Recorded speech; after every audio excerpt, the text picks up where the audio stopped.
आज वृत्त के बारे में देखेंगे डिटेल में, जितने भी टर्म है वृत्त से रिलेटेड उन सब के बारे में एक एक करके देखेंगे। इस वीडियो को पूरा देखना है क्योंकि इसमें वृत्त के बारे में एक एक करके डिटेल में बताएंगे। चाहे वो वृत्त क्या होता है, वृत्त का केंद्र क्या होता है, चाप क्या होता है, त्रिज्यखंड क्या होता है, साथ ही परिधि का फॉर्मूला कैसे आया, यहाँ तक कि पाई क्या है, और यहाँ पे ये भी सीखेंगे कि क्षेत्रफल जो पाई आर स्क्वायर होता है वृत्त का वो कैसे आया आखिर। तो उन सब के बारे में डिटेल में देखेंगे। तो ये वीडियो काफ़ी ज़्यादा इम्पोर्टेंट होने वाला है। वे सभी बच्चे जो खास करके क्लास 8, 9, 10 की तैयारी कर रहे हैं, बोर्ड की तैयारी कर रहे हैं, साथ ही साथ जो गवर्नमेंट का भी तैयारी कर रहे हैं, उन सब के लिए भी ये चैप्टर बहुत ही ज़्यादा इम्पोर्टेंट होने वाला है आज। तो एक एक करके देखते हैं कि कौन क्या है। तो सबसे पहले, क्योंकि चैप्टर का नाम ही है वृत्त, तो इनके बारे में देखते हैं कि आखिर ये वृत्त होता क्या है। तो चलिए, एक तल के वृत्त क्या होता है, एक तल के उन सभी बिंदुओं का समूह जो एक अस्थिर बिंदु से अस्थिर दूरी पर स्थित हो, तब हम उसे वृत्त कहते हैं। ये क्या होता है उसको बढ़िया से समझते हैं। क्या बोले, उन सभी बिंदुओं, एक तल पर, मान लेते एक तल है, ये बोर्ड भी एक तल है, तो उस पर क्या किए, एक अस्थिर बिंदु से एक अस्थिर दूरी तक, कहने मतलब ये जितना दूरी पे खींचे हैं ये भी उतना पे ही, ये भी उतना पे ही, ये भी उतना पे ही, ये भी, तो बहुत सारा, बहुत हो सकता है। और इन बिंदुओं का अगर मिला दें, समूह बोले हैं, इन बिंदुओं का समूह, तो ये क्या कहलाता है, ये वृत्त कहलाता है। तब हम लोग इसको ऐसे बना सकते हैं,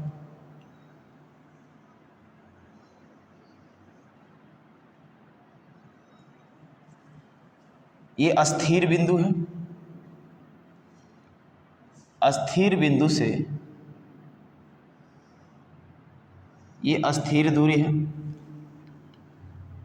चाहे ये खींचें चाहे ये खींचें, कोई भी खींच लीजिए, सबका जो लंबाई है वो समान है।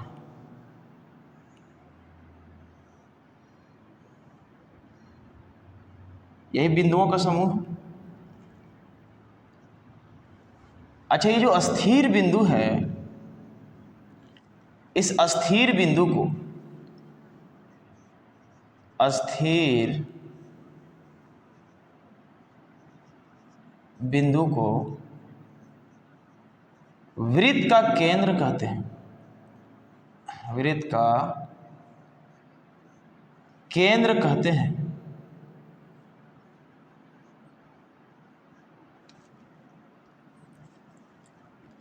तथा ये केंद्र से जो अस्थिर दूरी है ये तो समान है, तथा अस्थिर दूरी को वृत्त की त्रिज्या कहते हैं।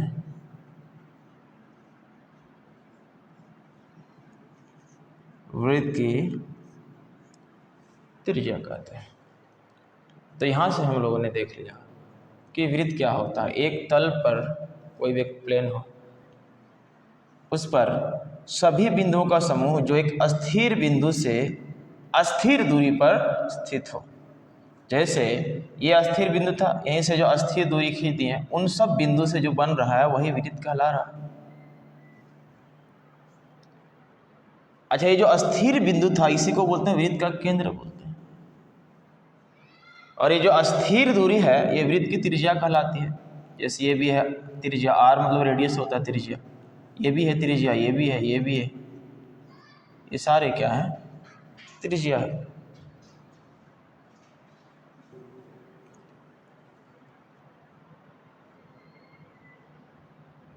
इसके बाद देखेंगे हम लोग कि जीवा क्या होता है।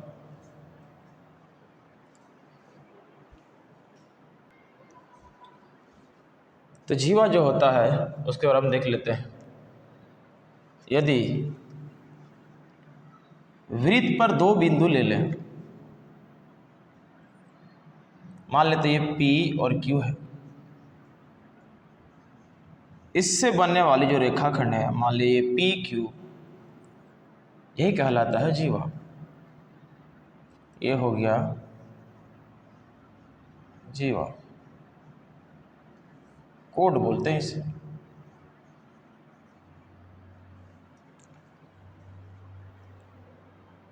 अच्छा, जीवा ये भी हो सकता है, यहाँ पे तो केंद्र है, ये भी जीवा हो सकता है क्योंकि यहाँ पे भी दो बिंदु लिए वृत्त पर और रेखाखंड मिला दिए, ये भी जीवा हो सकता है।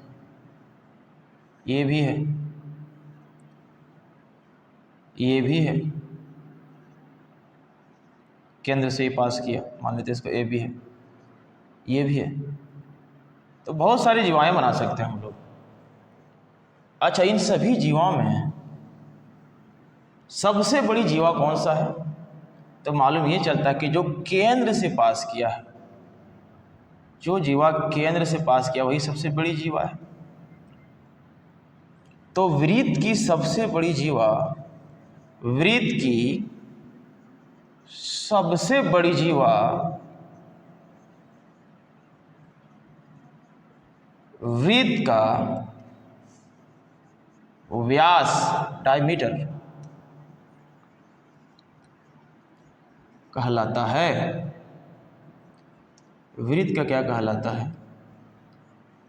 व्यास कहलाता है। तो इसका मतलब ये हुआ कि जो भी जीवा केंद्र से होकर पास करेगा, चाहे कैसे भी पास करे, तो वही सबसे बड़ी जीवा होती है। दिख भी रहा, बाकी तो सब इससे छोटा दिख रहा है, तो वही कहलाता है क्या है? वृत्त का व्यास। अच्छा, ये जो व्यास दिख रहा है, केंद्र से वृत्त तक की दूरी क्या था? स्थिर दूरी, उसी का नाम क्या था? त्रिज्या, रेडियस। अच्छा, यहाँ से यहाँ के बीच में ये भी आर ही है, ए बी, ये पूरा क्या है? व्यास है। यदि व्यास यहाँ पे ए बी है, तो ए बी क्या क्या मिलके बन रहा है? ओ ए और ओ बी, मतलब ओ ए क्या है? आर है, प्लस ये भी क्या है? आर है। तो यहाँ से जो व्यास को अगर हम लोग डी लिखें, डायमीटर, तो क्या हो जाएगा? डायमीटर बराबर व्यास बराबर आर प्लस आर, क्या हो जाएगा? 2r हो जाएगा। तो यहाँ से एक फॉर्मूला आ जाता है डी बराबर 2r। इसका मतलब क्या हो गया? जो व्यास होता है त्रिज्या का 2 गुना होता है। अगर त्रिज्या 7 सेंटीमीटर दिया हो तो व्यास हो जाएगा 14 सेंटीमीटर, मतलब डबल जस्ट। तो यहाँ से हम लोग आर भी निकाल सकते हैं कि आर जगह डी, एक गुना में तो भाग गया डी बाई 2। तो जो त्रिज्या होती है वो व्यास का आधा होता है। ठीक है, तो यहाँ से हम लोगों ने देख लिया कि वृत्त क्या होता है, जीवा क्या होता है, वृत्त के केंद्र के बारे में देख लिए हैं, त्रिज्या क्या होती है, वृत्त का व्यास क्या होता है, और व्यास का फॉर्मूला क्या होता है त्रिज्या के। अभी नेक्स्ट देखेंगे टॉपिक, तब तक इसको उतार लीजिए। नेक्स्ट देखेंगे हम लोग चाप के बारे में कि आखिर ये चाप होता क्या है। तो सबसे पहले एक वृत्त बनाते हैं। ये केंद्र है वृत्त का। अच्छा, वृत्त पर दो बिंदु ले लेते हैं, मान लेते हैं ये P है और ये Q है। तो इन दो बिंदुओं के बीच का जो भाग है वृत्त का, याद रहे ये वृत्त का है ना, ये PQ, इसका बात बोल रहा हूँ। ये वृत्त में दो बिंदु ले लिए और ये दो बिंदुओं के मध्य भाग, जो मध्य क्षेत्र भाग है, ये वृत्त का भाग, इसी को बोलते हैं क्या है? चाप।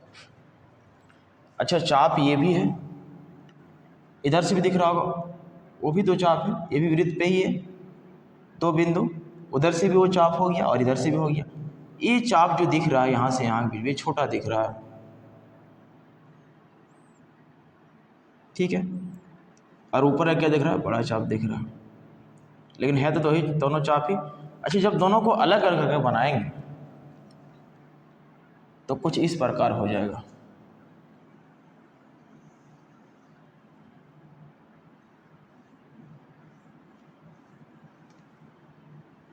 P था, ये Q, P ही है, जाहिर सी बात, बस अलग करके दिखाए हैं। ये भी क्या है, Q है। तो ये भी चाप और ये भी चाप, क्योंकि ये छोटा वाला है तो इसको बोलते हैं लघु चाप, माइनर आर्क बोलते हैं इसको, माइनर आर्क। ये बड़ा वाला दिख रहा है तो ये क्या हो गया, दीर्घ चाप। ये क्या हो गया, दीर्घ चाप। इसको बोलते हैं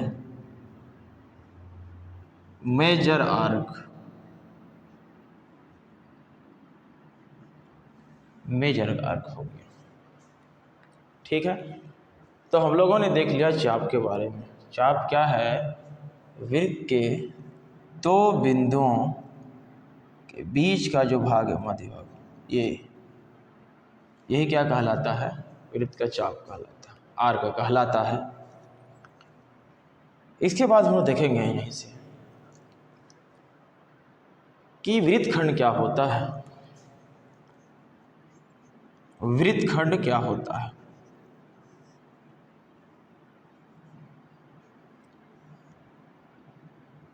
वृत्तखंड को बोलते हैं सेगमेंट।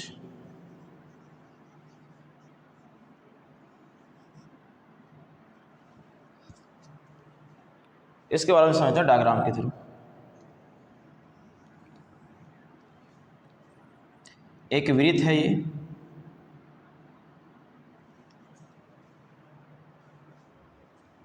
अच्छा ये चाप है, मान लेते हैं ये पी क्यू, ये पी क्यू, ये चाप है। और ये वाला क्या है, ये जो रेखाखंड दिख रहा है ये है जीवा है, ये क्या है, जीवा है, और ये क्या है, चाप है। तो वृत्त में जीवा और प्रत्येक चाप के बीच का क्षेत्र जो होता है, ये वाला क्षेत्र, उसको बोलते हैं वृत्तखंड।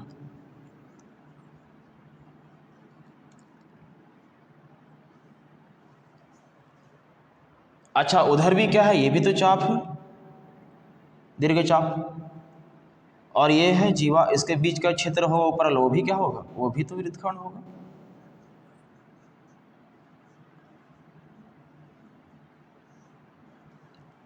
अब इन दोनों के बीच में अंतर क्या है, जो लघु चाप से बना है उसको बोलते हैं लघु वृत्तखंड, जो दीर्घ चाप से बना उसको बोलते हैं दीर्घ वृत्तखंड।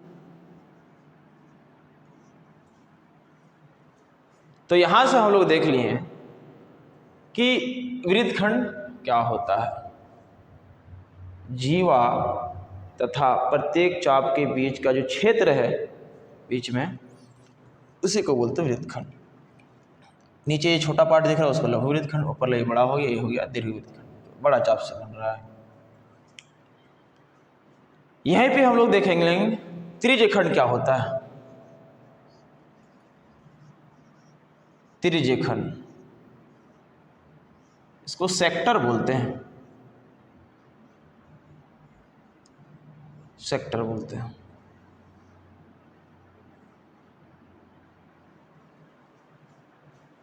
अब ये क्या होता है वो डायग्राम के थ्रू फिर से समझते हैं।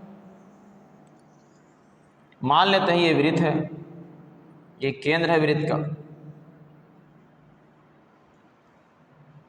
और ये P और Q क्या है, ये चाप है। तो ये चाप पूरा है, तो इस चाप का ये P Q क्या है, ये बिंदु सिराएं हैं। तो ये केंद्र से जो त्रिज्याएं हैं,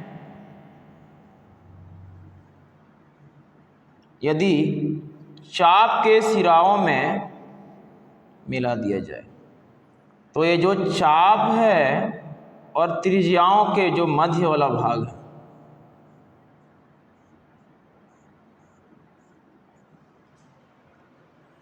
क्या बोले, ये जो त्रिज्याएं हैं और ये चाप, उसके मध्य वाला भाग को ही बोलते हैं त्रिज्यखंड।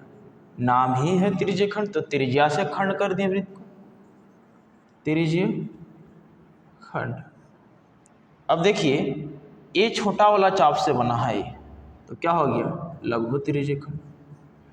ऊपर वाला जो भाग दिख रहा है वो बड़ा चाप से बना है, वो भी तो है त्रिज्य खंड, क्योंकि त्रिज्या से ही उधर भी भाग खंड कर दिए गए। तो ये क्या हो गया दीर्घ त्रिज्य खंड।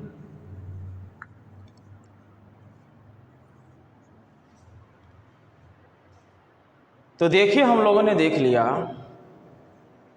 कि चाप क्या होता है वृत्त का, वृत्तखंड क्या होता है, त्रिज्य खंड क्या होता है। इनमें से दीर्घ और लघु इन दोनों के बारे में भी हम लोग जान लिए। अच्छा एक चीज यहाँ से और समझिए,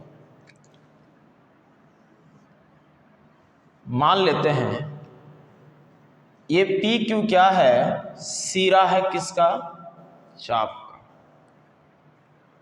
यदि ये पी क्यू व्यास का सिरा हो जाए, अब व्यास का सिरा कैसे होगा जरा देख लेते हैं। ये केंद्र है, मान ले अभी हम बोले यहाँ पी क्यू है, यदि यही पी क्यू कहाँ चला जाए, ये मान ली जीवा होता है, इसी का सिरा हो जाए पी क्यू, तो यहाँ से क्या मालूम चलेगा कि दोनों जो चाप है वो बराबर हो जाएगा। ये ऊपर नीचे तो बराबर दिख रहा है ना, दोनों ही चाप क्या हो जाएगा, ये आपस में बराबर हो जाएगा। यहाँ से क्या मालूम चला, ये जो प्रत्येक भाग ये क्या हो गया अर्धवृत्त हो गया, आधा वृत्त हो गया ना, नीचे भी दिख रहा अर्धवृत्त, और ये भी क्या है ये अर्धवृत्त हो गया। तो जब भी जो चाप का जो सिरा है अगर वो वृत्त का व्यास का सिरा बन जाए, तो जो प्रत्येक भाग हो गया ये आधा भाग हो गया, अर्धवृत्त हो गया, तो ये भी अर्धवृत्त हो गया और वो भी, क्योंकि बराबर हो गया ना दोनों चाप। अब लघु और दीर्घ तो लिख नहीं पाएंगे क्योंकि बड़ा छोटा तो है नहीं, सब तो समान हो गया, तो क्या हो गया ये अर्धवृत्त हो गया। इसके बाद हम लोग नेक्स्ट टॉपिक के बारे में, तब तक उतार लीजिए, नेक्स्ट टॉपिक हम लोग देखेंगे परिधि के बारे में। परिधि क्या होता है, वृत्त का जो संपूर्ण लंबाई होता है, संपूर्ण ये पूरा जो लंबाई दिख रहा है यही क्या है वृत्त की परिधि है।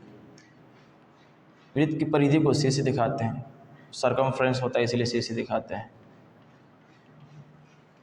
तो ये जो पूरी लंबाई है इसको क्या बोलते हैं परिधि, क्योंकि ये पूरा घूम गया तो ये 2 पाई और आर रेडियस में तो 2 पाई आर के बराबर ये होता है। अच्छा एक टेबल यहाँ लिखें, इसके थ्रू समझते हैं पाई और परिधि के बारे में भी बढ़िया से, एक बढ़िया टॉपिक है ये, इसका मतलब बढ़िया समझिए। यहाँ से मालूम चल रहा वो देखिए 3 वृत्त लिए हैं, अलग अलग वृत्त।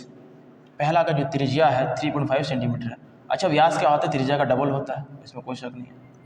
जब इसका परिधि निकालें तो 22 सेंटीमीटर आया। अच्छा ये परिधि और व्यास का जब अनुपात निकाला 3.14 लगभग आया। एक और वृत्त लिए उसमें से 7 सेंटीमीटर त्रिज्या वाले लिए, तो 7 सेंटीमीटर त्रिज्या तो उसका व्यास क्या होगा 14, क्योंकि डबल होता हो। और जब परिधि निकाले 2 पाई आर तो कितना आ गया 44 सेंटीमीटर आ गया। एक निकाल के दिखा, जैसे 2 पाई आर तो 2 इंटू पाई का मान 22/7 इंटू क्या हो गया आर का मान 7 है, तो 7 में 22 तो इसी तरह सबका निकालनी है परिधि। तो देखिए परिधि 44/14, तो ये भी लगभग 3.14। एक और वृत्त ले लिए 21 सेंटीमीटर, तो 21 में इसका व्यास क्या हो जाएगा डबल होगा तो 42 सेंटीमीटर। जब इसका परिधि निकाला तो 132 सेंटीमीटर आया।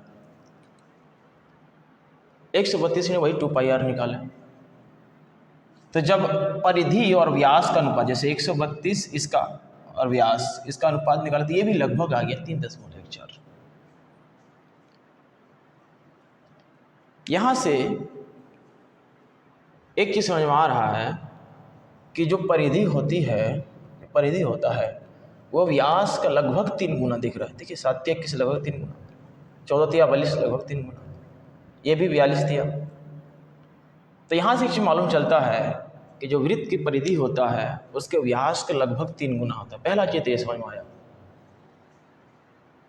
तो जब दोनों का अनुपात निकालेंगे परिधि और व्यास का तो कितना है 3.14 के लगभग आता है।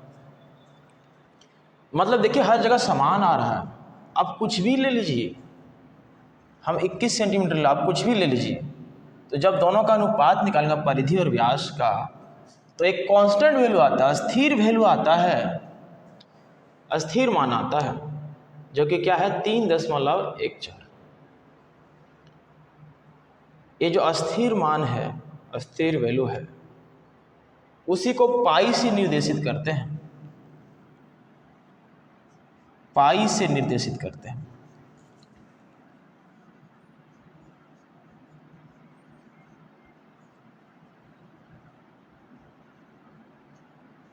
करते हैं ये पाई आया कहाँ से? C/D, परिधि मतलब C, circumference divide by D, इन दोनों का क्या है? अनुपात ही क्या है? पाई है। तो यहां से हम लोग लिख सकते हैं C बराबर पाई इंटू D,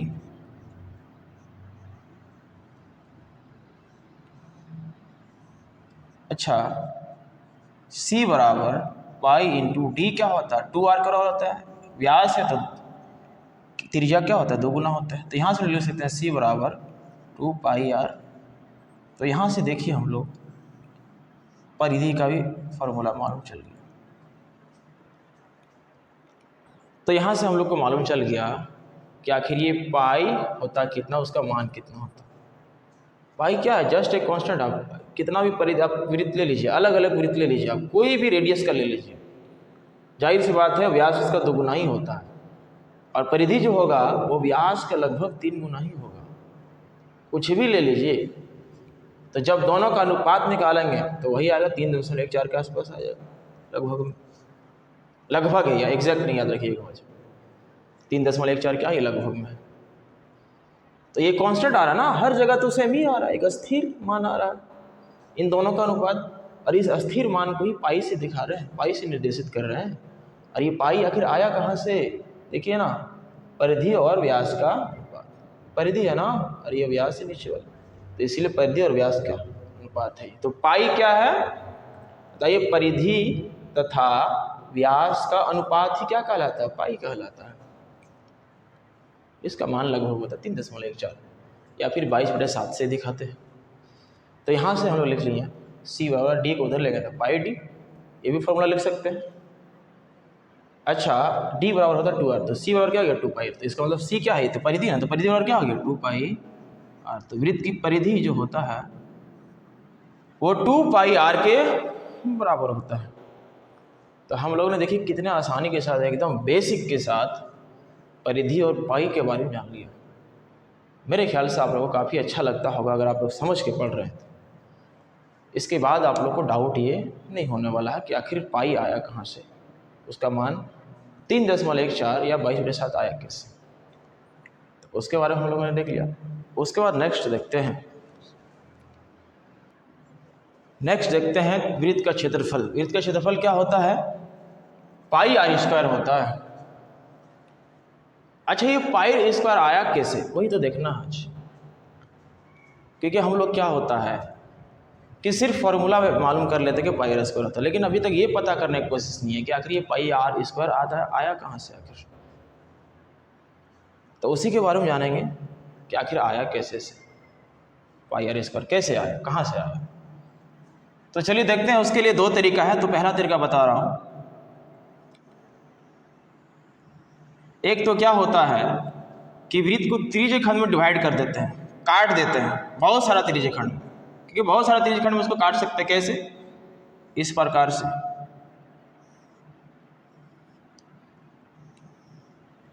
काट काट के उठा के इसको जब बनाएंगे तो एक रेक्टेंगल जैसा बन जाएगा, आयताकार जैसा।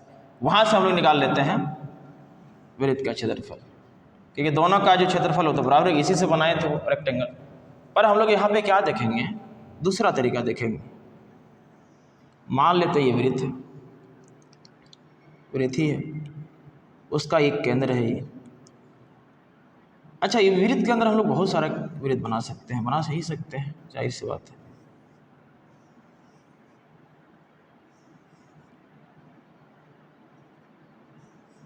बहुत सारा बना सकते हैं।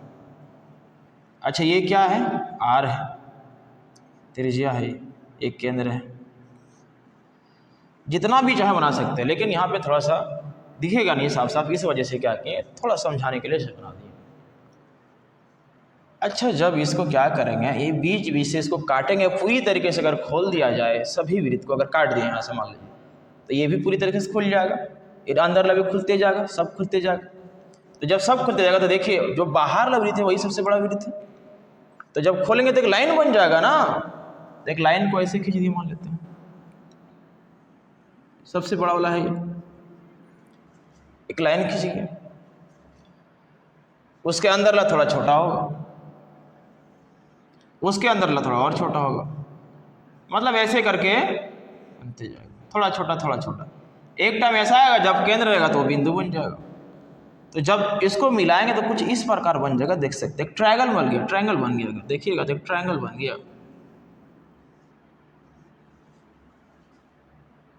वैसे बनता है कुछ इस प्रकार, देखिए समझिए बात को कि जब यहाँ काटें और इसको पूरा खोलें तो जो बाहर वाला वृत्त देखिए तो उसको काट के अगर करेंगे तो पूरा एक लाइन बन जाएगा ना, तो सबसे बड़ा वाला वही है, उसके अंदर तो छोटा छोटा सा हो गया ना, तो छोटा करते गए, छोटा एक टाइम ऐसा आ गया कि वो पॉइंट बन गया। अब जब इसको बनाए तो क्या दिख रहा है, एक ट्रायंगल दिख रहा है। अच्छा यही क्या है, इसका हाइट आर है, बड़ा दिख रहा है लेकिन ये आर है। अच्छा ये जो हम लोग खोले हैं, ये जो लंबाई आया सबसे बड़े वृत्त का आया, आखिर यही तो है क्या, 2 पाई आर, परिधि है ना, ये लंबाई है पूरा, तो 2 पाई आर से ही आया ना, वो लंबाई तो चेंज नहीं होना, खोल देंगे तो वही है, उसी से ना बना था ये, तो 2 पाई आर हो गया। अच्छा हम लोग को ये त्रिभुज है, तो त्रिभुज का क्षेत्रफल होता क्या है। अच्छा ये इस वृत्त से ही इस त्रिभुज का बना, त्रिभुज का क्षेत्रफल होता क्या है, ये होता है 1/2 गुना आधार गुना ऊंचाई, मतलब बेस इंटू हाइट, 1/2 गुना आधार क्या है यहाँ पे जिस पर ऊंचाई है 2 पाई आर इंटू ऊंचाई क्या दिख रहा है, ये आर है त्रिज्या, तो यहाँ से 2 2 खत्म, क्या बचा पाई इंटू आर, आर का स्क्वायर, तो किसका आ गया, त्रिभुज का क्षेत्रफल। अच्छा ये जो त्रिभुज बना किससे, इस वृत्त से ही बना, तो आखिर ये किसका है, वृत्त का ही क्षेत्रफल है। तो देखिए पाई आर स्क्वायर वृत्त का क्षेत्रफल होता है, कैसे आया हम लोग डिटेल में समझ लेंगे, आज के बाद मेरे ख्याल से डाउट नहीं होना चाहिए। आर क्या है, त्रिज्या है, पाई क्या है, कांस्टेंट है, एक स्थिरांक है जिसका मान क्या है 22/7 या 3.14। कैसे आया हम लोग देख लिए, आखिर ये पाई कैसे आया था, वृत्त की परिधि और व्यास का अनुपात है, आखिर वो लगभग में आता है 3.14 या 22/7 में लिखते हैं, वो तो डिपेंड करता है कि कैसा क्वेश्चन में त्रिज्या दिया हुआ, अगर वो त्रिज्या 7 से कट जा रहा है तो 22/7 देंगे, अगर कुछ ऐसा दिया है जो कट गया है नहीं तो हम लोग 3.14 या फिर बोलेगा 3.14 के लिए वो बोला जाएगा, अदरवाइज हम लोग 22/7 ही लेंगे। तो देखिए हम लोगों ने निकाल लिया वृत्त का क्षेत्रफल बिल्कुल बेसिक से, ज़्यादातर बच्चे मुझे लगता है कि बस रट लिए थे, तो अब इसको देख के ज़रा समझिए कि कैसे आया ये क्षेत्रफल, आखिर पाई आर स्क्वायर आया कैसे था। तो बहुत ही आसानी के साथ हम लोग ने ये देख लिया, बाकी नेक्स्ट टॉपिक देखते हैं। एक और टॉपिक हम लोग देख लेंगे अर्धवृत्त के बारे में, इसी में आखिर ये अर्धवृत्त क्या है। अर्धवृत्त बता चुके थे, ये आधा भाग वृत्त का ये अर्धवृत्त हो गया। इसमें हम लोग देखेंगे क्षेत्रफल क्या होता है। अर्धवृत्त का जो क्षेत्रफल होता है वो होता है, क्योंकि वृत्त का क्या था पाई आर स्क्वायर, तो आधा भाग है ये, तो 1/2 पाई आर स्क्वायर, जो भी पाई आर स्क्वायर होता है उसका आधा है, एक अर्ध ही आधा वृत्त सेमी सर्कल है। अच्छा इसका जो परिमाप होगा पेरीमीटर वो हो जाएगा, देख लेते हैं। अब पेरीमीटर क्या है, पूरी तरीके से लंबाई, देखिए ये तो सीधा दिख रहा है, डायरेक्ट हम लोग निकाल सकते हैं आर जोड़ आर, 2r हुआ कि नहीं, पर ये कितना हो गया, ये तो आधा भाग है, पूरा भाग जब होता था तो 2 पाई 360 डिग्री में, और ये हो गया आधा, तो क्या हो गया, सिर्फ पाई हो गया, हुआ कि नहीं। तो 2 पाई आर नहीं, सिर्फ पाई आर, आर रेडियस पे है, प्लस ये तो हो गया क्या, पाई आर। उसके बाद ये भी तो है, तो क्योंकि हमको परिधि का मतलब क्या हो गया, परिमाप मतलब ये पूरा लंबाई निकालना, ये परिधि हो गया पूरा, ये परिमाप राइट दिख रहा, तो पूरे को जोड़ेंगे तभी इसका पूरा लंबाई निकला, वही परिमाप है ये। तो क्या हो जाएगा, आर प्लस आर कितना हो गया, 2r। इसको ऐसे भी लिख सकते हैं पाई प्लस 2, क्योंकि आर दोनों में इसको बाहर निकालना है, pi plus 2 into R, R को पहले भी लिख सकते हैं। तो देखिए कितने आसानी के साथ हम लोगों ने वृत्त के बारे में जान लिया, एक एक टर्म के बारे में जान लिया, पूरे बेसिक कंसेप्ट के साथ। देखिए इसमें न्यूमेरिकल पे ज़्यादा फोकस नहीं किए, नेक्स्ट वीडियो में जो हम बनाएंगे उसमें से वृत्त से रिलेटेड जितने भी न्यूमेरिकल है उन सबको देखेंगे। लेकिन न्यूमेरिकल बनाने से पहले इस कंसेप्ट को तो जानना होगा ना, अगर इस कंसेप्ट का आप लोगों ने जान लिया तो फिर वो न्यूमेरिकल क्या है, कुछ नहीं है। न्यूमेरिकल किस पे बेस्ड होता है, कंसेप्ट बेस्ड होता है, उस थ्योरी को पढ़ना है बढ़िया से, कंसेप्ट को पढ़ना है, उसके बाद ही तो न्यूमेरिकल बना पाएंगे। डायरेक्ट भी अगर हम लोग न्यूमेरिकल बनाने चलें तो फिर भी नहीं बनेगा, तो उसके लिए तो रटना पड़ेगा फिर डायरेक्ट। तो देखिए हम लोग पूरे कंसेप्ट के बारे में देखेंगे, नेक्स्ट वीडियो जब आएगा तो उसमें पूरे वृत्त से रिलेटेड और अर्धवृत्त भी पूरा न्यूमेरिकल बताएंगे। एक चीज़ और रखिए ध्यान, ये जो वृत्त है ये 2D फिगर है, 2 डायमेंशनल फिगर है, इसको पेपर में बना सकते हैं एक्स वाई प्लेन, जैसे बोर्ड भी अगर देखेंगे तो इसको भी एक्स वाई प्लेन बोल सकते हैं, जमीन जो है एक्स वाई प्लेन बोल सकते हैं। 3D नहीं है, ऐसा नहीं कि वो चारों तरफ से घिरा हुआ है, जैसे स्फीयर होता है, गोला होता है, शंकु होता है, वो सब 3D डायग्राम होता है, घनाभ होता है, घन होता है, लेकिन ये क्या 2D डायग्राम है। क्या ये 2D है, ये समतल आकृति भी बोलते हैं, 2D डायमेंशन मतलब लंबाई और चौड़ाई लंबाई है, ठीक है। तो इस वीडियो को पूरा देखिए, बाकी लाइक और सब्सक्राइब कीजिए, अच्छा लगे तो शेयर भी कीजिए, अपने दोस्तों के साथ बोलिए भी, जो भी झारखंड बोर्ड्स के बच्चे हैं 8, 9, 10, 11, 12 जो भी हैं उन सभी के पास भेजिए। आने वाले दिन में इन सभी के लिए अच्छे अच्छे वीडियो आने वाले हैं, अच्छा लगे तो बिल्कुल शेयर कीजिए। चलिए थैंक यू।